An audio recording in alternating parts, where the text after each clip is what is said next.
Doe maar. Doe maar, Suus. Suus, kom hier. Suus, kom hier. Walk on. Suus away. Walk on. 12 jaar is ze als skipperhoerder van beroep. Wilma de Vries uit Tietjerk. Maar de laatste tijd is het werk er net makkelijker op worden. Van de 400 skip die ze hier had ze er al 300 verkeerpje matten.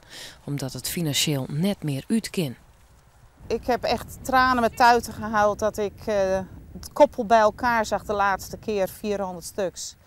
En dan moet je er 300 selecteren, die gaan weg. Mooie schapen, gezonde schapen. En dat heet dan inkrimping. Maar het was echt, ik vond het vreselijk om te moeten doen. En als ik dan nu zie dat kleine, dat lietse koppeltje, dan denk ik, ja, het is weer hobby geworden. Maar het echte werk, ja, dat is niet meer. Goed zo. Walk on! We hebben hier in Leeuwarden Kamminga-Buren. Groene Ster. Nou, het zijn prachtgebieden om daar inderdaad met een kudde te begrazen.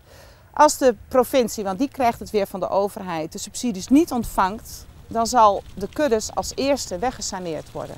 Want we zijn toch duurder als een klepelmachine of een maaimachine. Hyundai oorskiën nemen van het vak, dat gaat haar te vier. Ze houdt nu nog cursussen om mensen die het werk van skipperhoerder interessant vinden.